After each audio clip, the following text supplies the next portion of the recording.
할렐루야, 준총 목사와 함께하는 영성 산책 시간입니다. 메리 쿠시라는 여자의 이야기입니다. 미국의 경제 대공황이 찾아왔을 때 남편은 입에 풀칠도 하기 어려울 정도의 급여를 받았습니다. 그나마도 크고 작은 질병이 끊이지 않아 그 수입마저도 받지 못할 때가 많았죠. 집세는 3달치나 밀려있고 메리는 남의 집 싹 바느질과 팥출부를 하며 연명했습니다. 아이가 5이나 되는데 경제적인 문제로 늘 스트레스를 받고 걱정과 염려가 끊이질 않았습니다. 하루는 집주인이 아들을 붙들고 와서는 아이가 물건을 훔쳤다고 야단을 쳤습니다. 아이는 모욕감에 울고만 있었죠. 그 아이는 누구보다도 정직한 아이였습니다. 그 순간 메리는 더 참을 수가 없었죠. 그동안 쌓여왔던 스트레스가 한순간에 폭발해 버리고 말았습니다. 미래에 희망이라고는 눈곱만큼도 보이지 않았죠. 머리에서 피가 거꾸로 쏟는 것 같았습니다. 5살짜리 막내딸을 데리고 방으로 들어가 종이와 천으로 방의 빈틈을 꼭꼭 틀어 막았습니다. 딸이 물었죠. 엄마, 뭐 하는 거야? 응, 여기로 찬 바람이 들어와서. 그리고 가스난로에 가스를 틀었습니다. 아이를 데리고 침대에 누웠죠. 아이가 조금 전에 일어났는데 또 자? 하고 묻자 괜찮아. 낮잠이나 자자 하고 했습니다. 가스가 새는 소리가 났습니다. 가스 냄새를 맡으며 서서히 깊은 잠에 빠져드는데 갑자기 음악 소리가 들렸습니다. 귀를 기울여 들어보니 부엌에 라디오를 끄지 않았던 것입니다. 잿집 맡은 우리 구주 어찌 좋은 친구인지 걱정 근심 무거운 짐 우리 주께 맡기세. 찬송을 듣는데 눈물이 걷잡을 수 없을 정도로 마구 흘렀습니다. 내가 정말 바보 같은 짓을 하고 있구나. 아이에게도 끔찍한 짓을 하고 있어 하는 생각이 들었습니다. 나는 이 모든 싸움을 나 혼자 싸우려고 했습니다. 주님께 맡기고 기도해 볼 생각을 하지 않았죠. 그녀는 벌떡 일어나 가스를 끄고 문을 열고 창문을 들어 올렸습니다. 그리고 그날 오후 내내 울면서 기도를 하였죠. 한참 울면서 기도하다 보니 내게는 심성이 착한 남편이 있고 건강하고 착한 아이가 5명이 있다는 것에 감사가 터져 나왔습니다. 그대로도 어려운 일은 많이 있었지만 그때 가스를 틀었던 때를 기억하며 매일 다시 일어나 걸어갔죠. 그 후 메리는 5자녀를 모두 훌륭하게 길러냈습니다. 지금은 노년에 손자가 13명이나 되고 가족은 모두 큰 기쁨 중에 주를 섬기는 사람들이 되었죠. 메리뿐만이 아닙니다. 일생을 살면서 우리가 통과해야만 하는 것이 바로 강야죠. 강야 생활이라는 것은 아무 의지할 데도 없고 도와주는 사람도 없어 쓸쓸하고 거친 환경에 처해지는 것을 말합니다. 이 강야 생활을 하는 동안에는 이상하게도 주위 사람들이 들 짐승과 같은 역할을 하는 경우가 많습니다. 한마디로 가까운 사람들도 짐승처럼 못 뜯어먹어 안달이고 잡아먹지 못해 환장입니다. 가까운 이들에 의해서 연이어 환난을 당했을 때 저는 커다란 충격을 받았습니다. 세상에 이런 땅도 있었나 싶었죠. 사람으로서는 살 수 없는 곳, 버림받아 오직 들 짐승만 사는 곳, 사람이 실만한 데라고는 찾아볼 수 없는 그곳, 그 척박한 강야가 눈앞에 파노라마처럼 펼쳐지고 있었습니다. 여자 혼자 개척을 시작하니 별별 일이 다 일어났죠.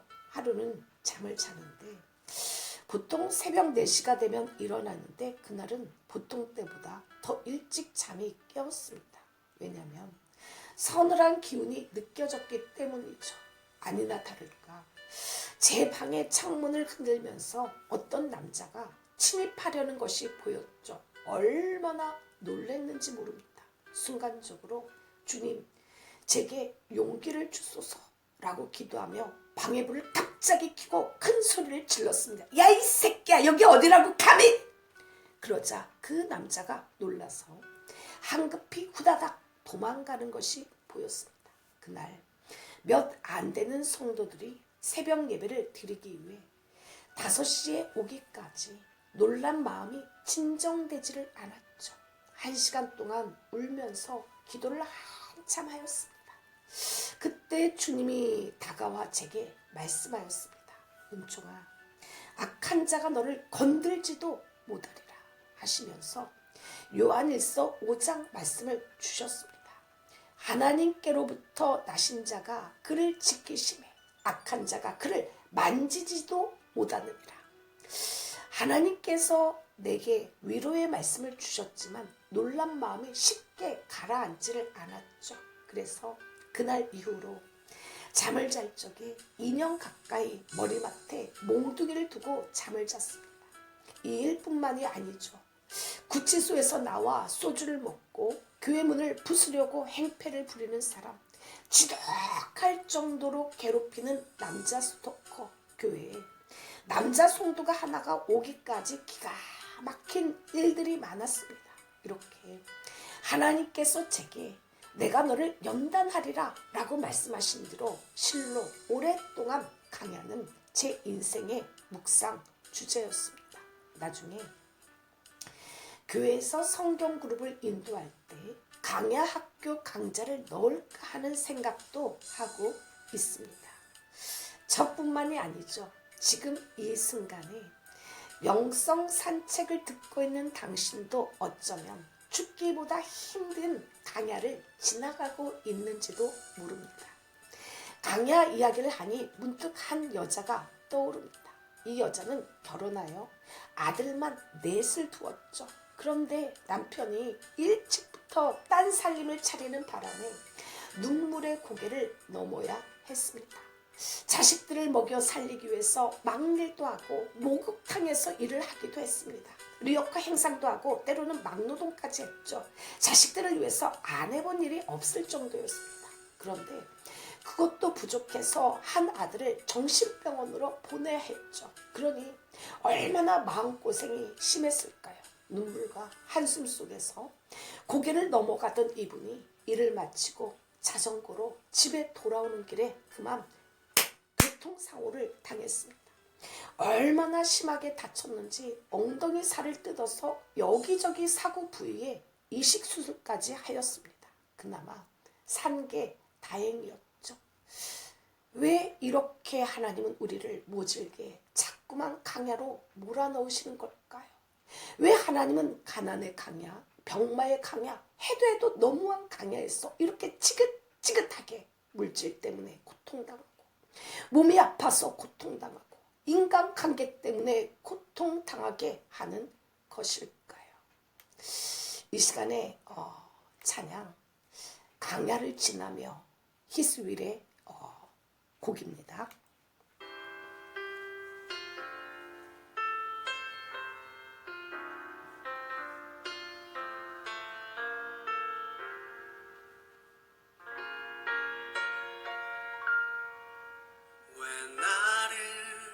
깊은 어둠 속에 홀로 두시는지 어두운 밤은 왜 그리 길었는지 나를 고독하게 나를 낮아지게 세상 어디도 기댈 곳이 없게 하셨네.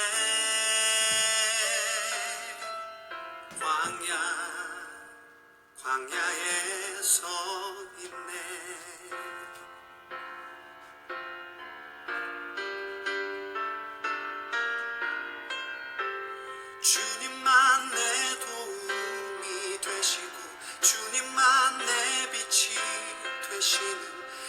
주님만 내 친구 되시는 광야 주님 손 놓고는 단 하루도 살 수 없는 곳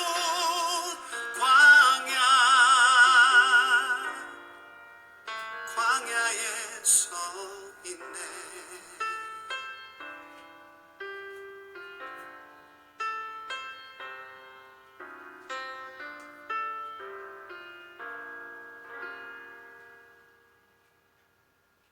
왜 나를 깊은 어둠 속에 홀로 두시는지 어두운 밤은 왜 그리 길었는지 나를 고독하게 나를 낮아지게 세상 어디도 기댈 곳이 없게 하셨네.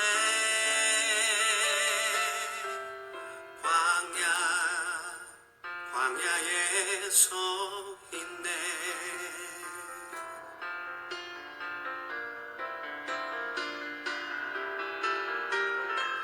주님만 내 도움이 되시고 주님만 내 빛이 되시는 주님만 내 친구 되시는 광야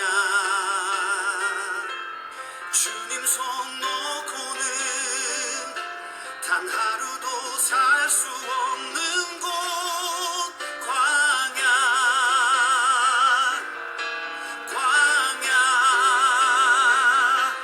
주께서 나를 사용하시려 나를 더 정결케 하시려 나를 택하여 보내신 그곳 광야 성령이 내 영을 다시 태어나게 하는 곳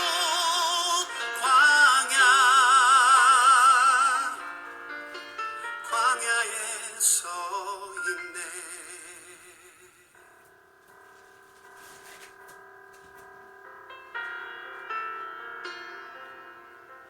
내 자가 산산이 깨지고 높아지려 했던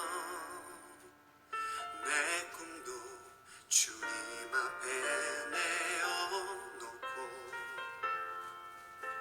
오직 주님 뜻만 이루어지기를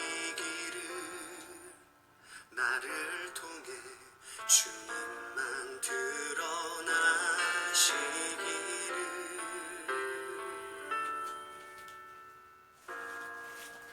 광야를 지나며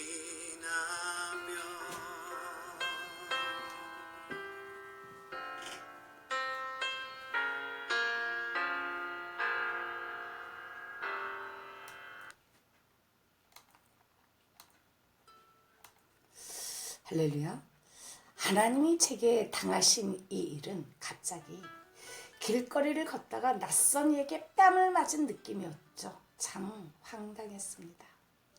교회는 어느새 성령의 불이 약해져 갔죠. 사촌과 어머니 사이에 벌어지는 일련의 일들은 마치 악몽을 꾸는 것은 아닌가 싶었습니다. 천변을 걸으면서 하염없이 울었죠. 도무지 흘러내리는 눈물을 막을 수가 없었습니다. 평생에 잊혀지지 않은 날이었죠. 일이 일어난 첫날에는 잠을 못 이루었습니다.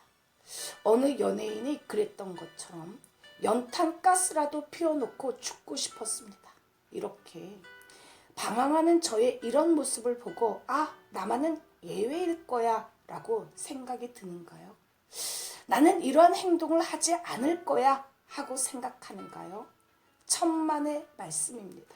사람은 누구나 위기를 만나면 정상에서 벗어나 이상 성격이 되는 경향이 있죠. 한마디로 충동적이고 극단적이 되는 것입니다. 논리는 어디 가고 전혀 비논리적인 사람으로 변하죠.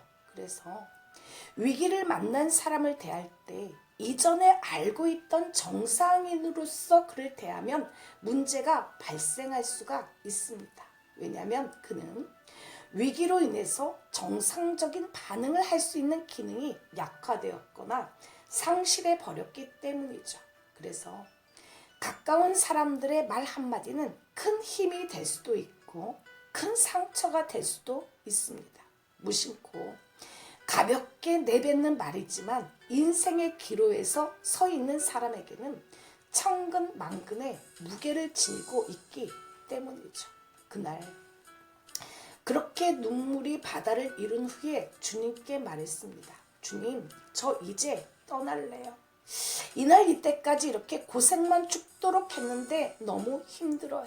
막상 그곳을 떠날 생각을 하니 모아둔 돈 하나 없이 어디로 가야 하나 고민하기 시작했죠. 그래서 기도원으로 가야지 어느 기도원으로 갈까 생각을 하면서도 한편으로는 무엇을 먹고 살아야 하지? 라는 생각이 들기 시작했습니다.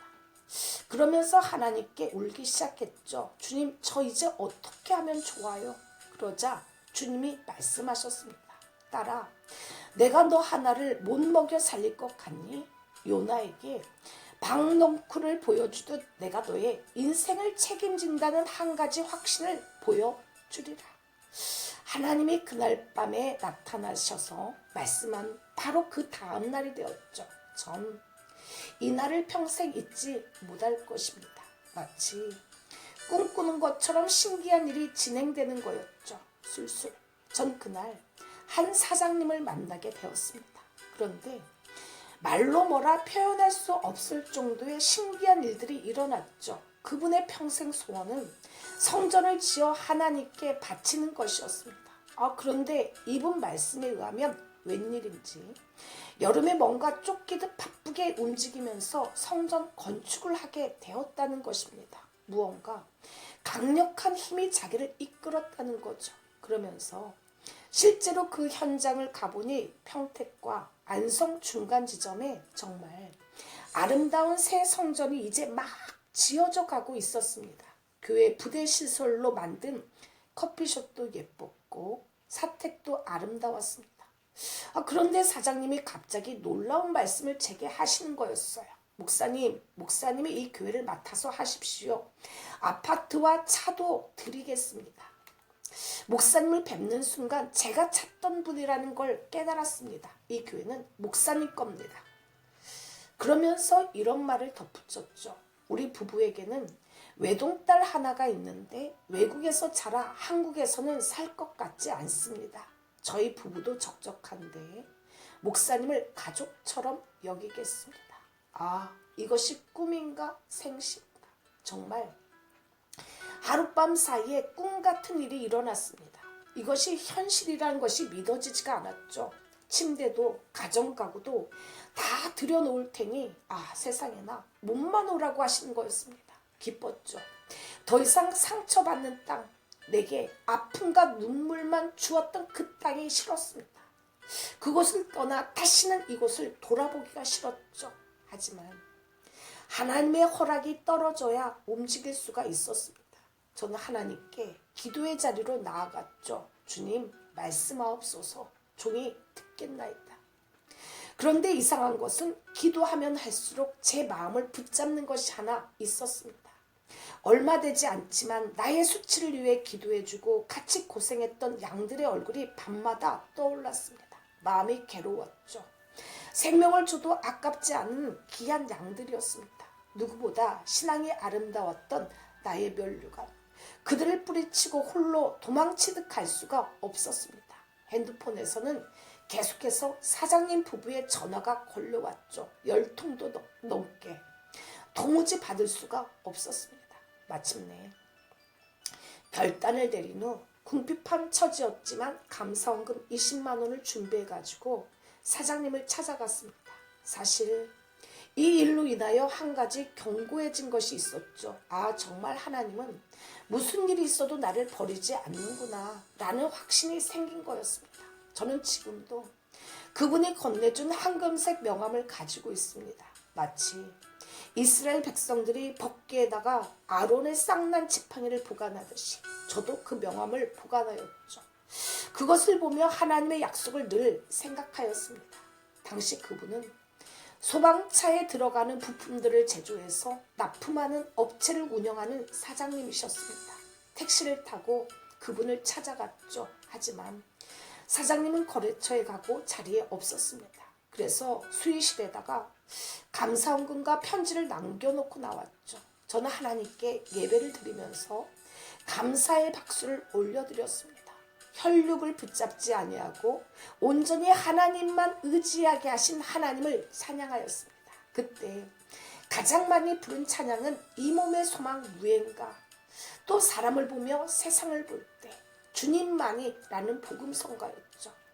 우리에게 많고 심한 고난을 보이신 주께서 우리를 다시 살리시며 땅 깊은 곳에서 다시 이끌어 올리시리이다.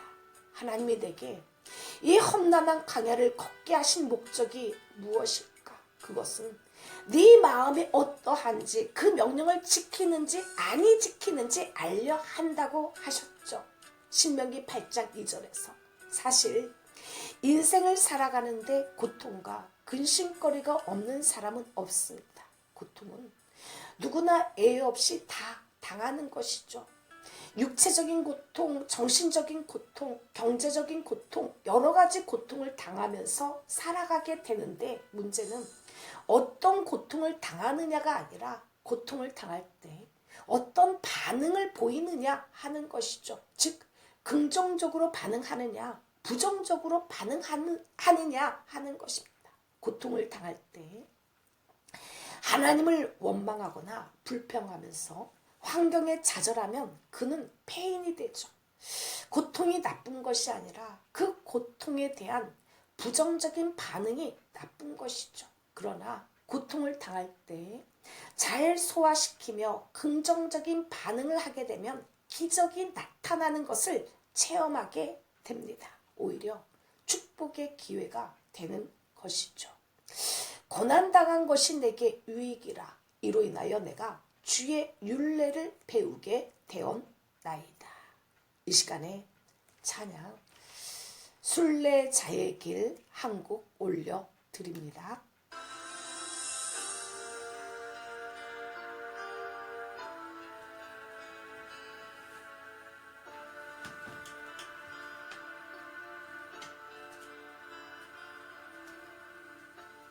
광야 같은 세상에 고난 내 여정 가난을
할렐루야.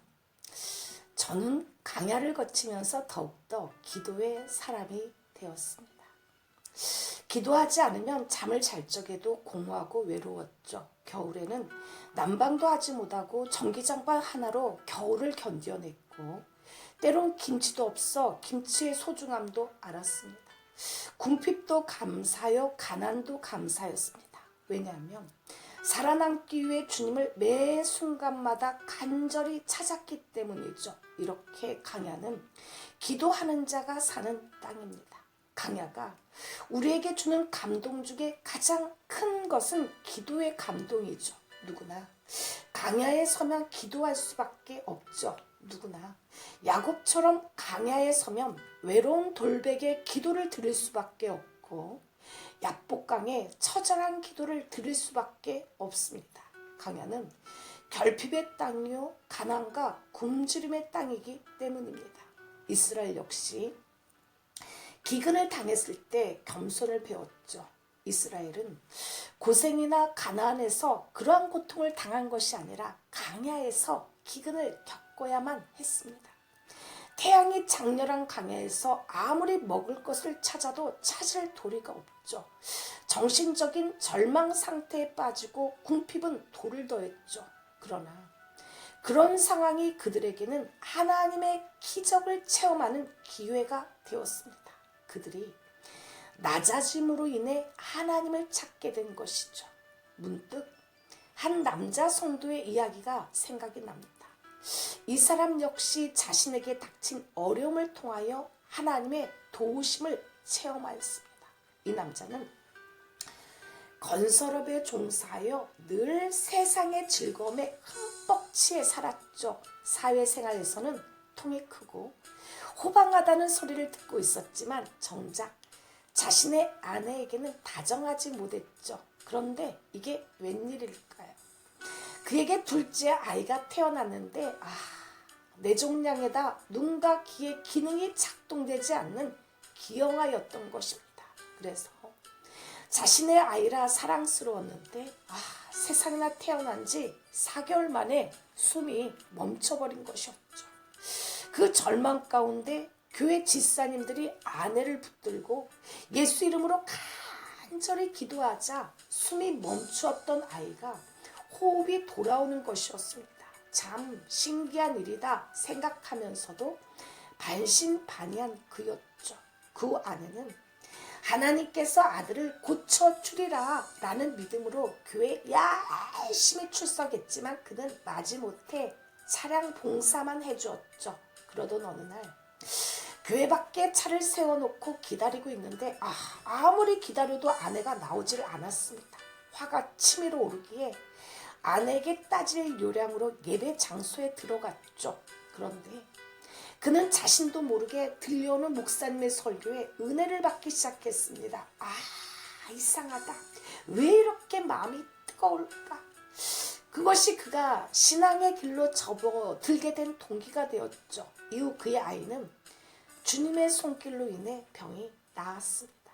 그렇게 점차 은혜를 받게 되자 이상하게 사업이 재미가 없었습니다. 접두다, 화투다, 술 마시다 다 전혀 옛날 맛이 아니었죠. 그래서 그는 사업을 정리하고 하나님께 새로운 길을 열어달라고 기도를 하였습니다. 그러자 하나님께서 그에게 가구를 만드는 공장을 할 수 있는 길을 열어주셨죠. 공장을 시작하면서 그는 목사님께 배운 대로 아침마다 공장에 나가서 선포하였습니다.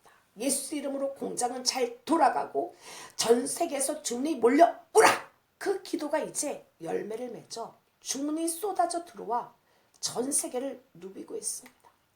물론 그 사이 많은 고난도 있었죠. 믿었던 사람에게 사기를 당해 부도가 나기도 했지만 모든 것을 용서하고 하나님께 맡기며 기도했더니 그들이 오히려 오더를 갖다 주기도 하였습니다. 지난 여름 홍수가 공장을 덮쳐서 기계의 물이 잠길 지경에 이르렀죠. 조금만 더 물이 차면 지금까지 일궈놓은 모든 것들이 그야말로 한순간에 물거품이 되고 말 그대로 위기의 순간이었습니다. 그런데 오히려 그의 마음은 알지 못하는 감사와 평안이 찾아오며 입술에 찬양이 흘러나왔습니다. 그는 감사하며 예수 이름으로 물이 멈추기를 간구했죠. 그러자 정말 기적이 일어났습니다. 더 이상 기계에 물이 차지 않는 것이었죠. 이 놀라운 체험이 그의 것이 될 수 있었던 것은 신앙생활을 하면서 경험한 일들이 그의 자산이 되어 있었기 때문이죠. 그는 하나님이 자기에게 베풀어 주신 은혜를 생각하며 이러한 신앙 고백을 하였습니다. 물질의 축복을 주신 것도 감사하지만 환난 중에 아내와 믿음 안에서 친구처럼 되었다는 것이 더없이 감사할 뿐입니다. 하나님의 은혜로 성가 대장의 직분을 맡았습니다. 저의 소망은 이제 하나님 나라에 있습니다. 맡은 직분 잘 감당하며 그날의 충성된 종으로 칭찬받기 원합니다. 강야의 길을 걷게 하시며 낮추실 때 하나님을 찾는 은혜가 있기를 원합니다. 정말 찬송가 가사 그대로 예수 예수 믿는 것은 받은 증거가 많도다 라는 간증이 자신의 삶에 있기를 소원합니다. 사실 요즘은 평신도들이 과거의 목사님들보다 신학적 지식이 더 많은 경우가 허다하죠. 그러나 체험이 약합니다. 이것이 약점이죠. 이 약점을 인정하고 하나님께 간구하여야 하는데 오히려 체험적인 신앙의 위험을 강조하고 심지어 불필요성을 내세우고 있습니다. 그러나 지식을 강조한 유럽교회, 특별히 독일교회를 보십시오. 하나님의 살아계심을 삶에서 체험하지 못한 성도는 결코 영적 싸움에서 승리할 수가 없습니다. 체험적 신앙이 없으면 조금만 시험에 들어도 쉽게 교회를 떠나죠. 기독교는 이론이 아닙니다. 체험의 신앙이죠. 체험이 없이는 믿을 수가 없고 확신이 없기 때문입니다. 어떤 분이 이런 간증을 하였습니다. 저는 내 남편이 내 것인 줄 알았어요. 제 것인 줄 알았는데 그래서 남편이 선교사로 가겠다는 것을 안 된다고 하였습니다. 내 남편은 내 곁에서 수고하고 봉사하는 존재인 줄 알았습니다. 한 번도 좋은 남편 주신 하나님께 감사하지 못했죠. 다른 남편과 비교하며 내 남편이 무능하고 성격도 마음에 안 들어서 불평했습니다. 남편이 세상을 떠나고 없는 지금에야 내 남편은 내 것이 아니고 하나님의 것이라는 것을 깨달았습니다. 내 남편이 귀한 것을 이제 알았습니다. 환자들이 팔다리 당연히 있는 것인 줄 알고 소중한 줄 모르다가 그것을 잃어버리고 난 후에야 그것이 그렇게 소중한 것인 것을 깨달은 것처럼 저도 남편이 하나님 나라에 간 후에야 소중한 것을 알게 되었습니다. 그렇습니다. 우리가 가지고 있는 모든 것, 건강, 직책, 지위나 돈 전부 하나님이 주신 것이죠. 하나님이 도로 거두어 가시면 아무것도 아닙니다. 사울은 불행히도 다윗과 같은 험한 연단이 없었기 때문에 왕의 자리가 얼마나 귀한지를 몰랐습니다. 사람들에게 인정을 받는 것과 하나님 앞에 인정을 받는 것 중에서 어떤 것이 더 소중한지를 몰랐던 것이죠. 그래서 하나님께 버림받고 우울증을 앓으며 마침내 자살로 생을 마감하는 비참한 생애를 살았던 것입니다. 이에 반하여 다윗은 세상적인 기준으로 볼 때는 불행하기가 이를 데 없죠. 다윗은 사랑하는 사람들, 심지어 가정조차도 내버려 준 채에 길을 떠나야만 했습니다. 그것도 도무지 어디로 가야 할지 알 수 없는 상황 속에서 달랑 오늘 먹을 것조차 챙기지 못한 채 급하게 내몰리면서 도피 생활을 시작해야만 했죠. 다윗은 빈털터리로 왕이 되는 약속의 길을 떠났던 것입니다. 수많은 사울의 계략들, 사람들의 배신, 힘들고 어려운 시간들을 도저히 헤어나올 수 없을 것만 같았던 위기의 순간들이 다윗의 잔뼈를 굳게 만들었습니다. 다윗의 인생은 약속을 소유하고 있다는 것 말고는 온통 눈물 젖은 빵으로만 연명되었고 긴장감으로 간담이 녹아드는 일촉즉발의 시간들로만 구성되어 있습니다. 그리고 그 혹독한 연단과 훈련의 기간을 거쳐 우리가 알고 있는 다윗으로 성장했죠. 마침내 다윗이 받은 축복은 역사상 그 누구도 따라올 수 없는 어마어마한 것들이었죠. 부산 수영록 교회의 정필도 목사님의 옛날 설교를 듣는 도중 그분은 이러한 말씀을 하셨습니다. 다윗 그는 역사상 제일 부자다. 사실이건 아니건 간에 그 정도로 큰 은혜를 입었습니다. 다윗의 축복이 얼마나 대단한지에 관해서는 저는 몸소 피부로 느끼고 있죠. 다윗은 하나님께 헌금만 1조가 넘는 것을 드렸습니다. 1억도 아니에요. 100억도 아니고 1조입니다. 다윗은 뭔 놈의 일꾼이 이렇게 많은지 역대기에 따르면 다윗은 문지기만 해도 수위만 해도 4,000명입니다. 여자 혼자 개척을 하니 온갖 이상한 사람들 다 와서 행패를 부리는데 정말 저도 교회 수위가 있었으면 좋겠습니다. 그뿐만이 아니죠. 성경에 따르면 다윗은 교회 행정을 보는 사람만 2만 명이 넘습니다. 어떤 목사님은 혼자 교회 사찰에 신방에 행정에 전도에 몸이 10개라도 모자랍니다. 그 중에 24,000명은 여호와의 성전의 일을 보살피는 자요, 6,000명은 간원과 재판관이요, 4,000명은 문지기요, 4,000명은 그가 여호와께 찬송을 드리기 위하여 만든 악기로 찬송하는 자들이라. 하나님은 이렇게 다윗만 편애하시는 걸까요? 결코 아니죠. 하나님은 인생으로 하여금 고생하며 근심하게 하심이 본심이 아니라고 하였습니다. 그렇다면 하나님은 왜 이렇게 우리를 줄이게 하고 낮추시는 것일까요? 그 이유는 하나님께서 우리에게 복을 주고 싶어서라는 것이죠. 신명기 8장 16절 말씀 다 같이 읽습니다. 네 열조도 알지 못하던 만나를 강야에서 네게 먹이셨나니 이는 다 너를 낮추시며 너를 시험하사 마침내 내게 복을 주려 하심이었느니라. 신명기 8장에는 우리에게 주실 복이 얼마나 아름다운지 적과 꿀이 흐르는 그 땅에 관하여 이야기해 주십니다. 아름다운 땅, 골짜기든지 산지든지 시내와 분천과 샘이 있는 땅, 각종 과일이 풍성하고 각종 자원이 풍성한 땅, 한마디로 아무 부족함이 없는 땅이라는 거죠. 그런데 거기에서 하나님의 높아심이 나오죠.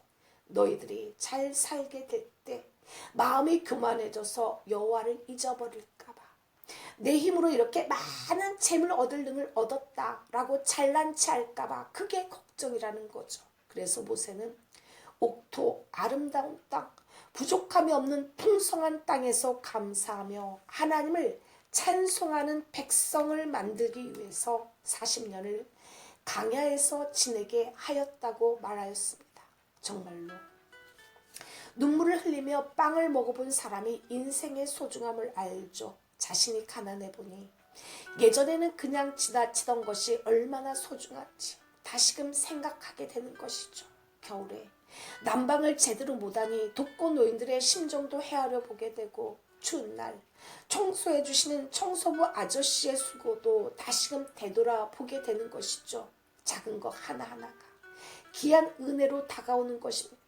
고생은 하지 않고 축복만 바라는 것은 잘못이죠. 홀로 서 있게 되고 시련의 사건에 부딪혔을 때 이것이 내게 주신 선물이라는 것을 잊지 마십시오. 강야 40년은 우리에게 주시는 귀한 연단의 시기입니다. 겸손을 배우고 그리스도인으로서 헌신의 삶을 위해 강한 훈련을 받고 하나님만 붙잡는 훈련을 할 수 있는 귀한 배움의 시간들이죠. 이스라엘이 강한 것은 많은 고통을 당했기 때문이고, 이스라엘이 강한 것은 남보다 더 많은 시련을 겪었기 때문입니다. 이 시련이라는 선물 속에 하나님의 사랑이 있고 하나님의 지혜가 있고 하나님의 내게 향한 능력이 있다는 것을 잊지 마십시오. 지금의 고난은 장차 받을 영광과 좋게 비교할 수가 없습니다. 마지막으로 시 하나 올려드립니다. 마음은 혼란스러웠습니다. 가도 가도 끝도 보이지 않는 길, 이젠 지겹습니다. 더 이상 버틸 힘도 남아있지 않습니다. 그때 내면에 두 가지 음성이 들려왔죠. 너 배고프지? 나쁜 짓 좀 해봐. 그래야지 너도 먹고 살지. 사는 게 고달프지? 높은 데서 그냥 뛰어내려. 안 죽는다니까. 이제 그러지 말고 나한테 항복해라. 네 마음대로 한번 살아봐.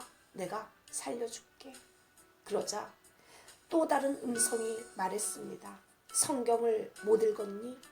떡이 아니라 하나님의 말씀으로 사는 거란다. 너는 반드시 최후 승리를 할 거란다. 이 시련의 끝에는 천사가 너를 수종을 든단다. 그 순간 저는 주저없이 하나님의 음성을 붙잡았습니다. 왜냐하면 그분은 나의 아버지니까요. 이 시간에 마지막으로 시와 그림의 강야를 지나며 올려드립니다.